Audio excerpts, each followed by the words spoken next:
Hey there students, it's Mr. Mikasa again. We are back with another edition of Mr. Mikasa's digital lessons, and this digital lesson is from my 7th grade social studies class, and we are going to finish up our primary and secondary sources for documents alpha through foxtrot for our Alexander the Great DBQ. So as you can see, we have a little screenshot of my desktop again with the blue cyclone of doom, and let me pull up my little file here. So the last time we left off in you guys' documents, we talked about documents D as Delta as well as C for Charlie.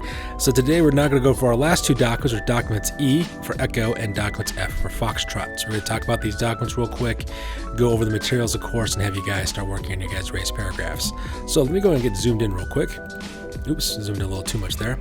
Let's go ahead and talk about our documents real quick. So this is document E. The source is a chart compiled from various sources. Because this is compiled from various sources, we know right off the bat that this is a secondary source. The notation says Hellenist was what ancient Greeks called themselves. The term Hellenistic was first used in the 19th century by historians to describe the period following Alexander when Greek ideas and culture spread.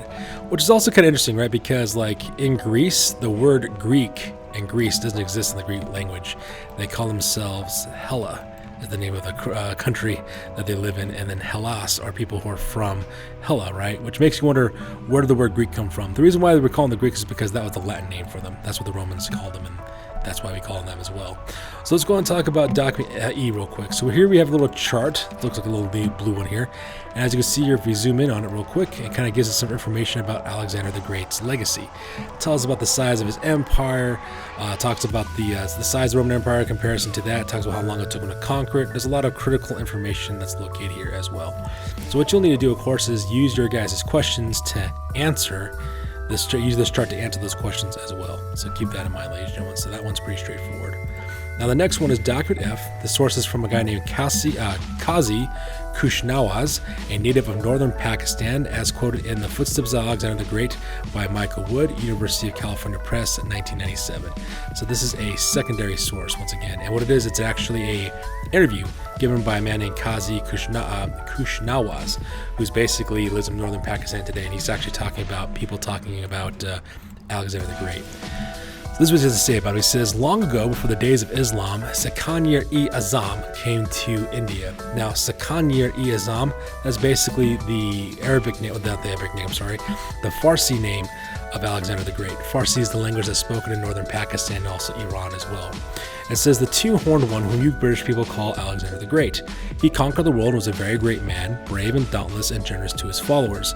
When he left to go back to Greece, some of his men did not wish to go with him, but preferred to stay here. Some officers and men came to these valleys and had settled here and took local women, and there they stayed. We of the Hindu Kush, which is a mountain range between Pakistan as well as India, are the descendants of their children. Still, some of our Kalish words are the same as theirs, our music and our dances too. We worship the same gods. This is why we believe the Greeks are our first ancestors. So this is what this guy has to say about the impact that Alexander the Great had upon the region that he lived in. So Sakanir-Azim, Azim is word for great, and Sakanir is the literal translation for Alexander. So what you need to do now, of course, is take the rest of the class and answer questions 1 through 6. Remember, ladies and gentlemen, you guys are answering these in race format. Make sure you restate answers, cite, as well as explain. So take the rest of the class, ladies and gentlemen, to work on your guys' race format for these, and all 6 of these documents and their questions will be due later on. And once again, if you have any questions at all, do not hesitate to message me, and I'll be more than happy to help you guys out for this one. So that's good for this one, you guys. We'll catch you guys in the next digital lesson later on. Catch you guys in the next one. Peace out and stay classy, you guys.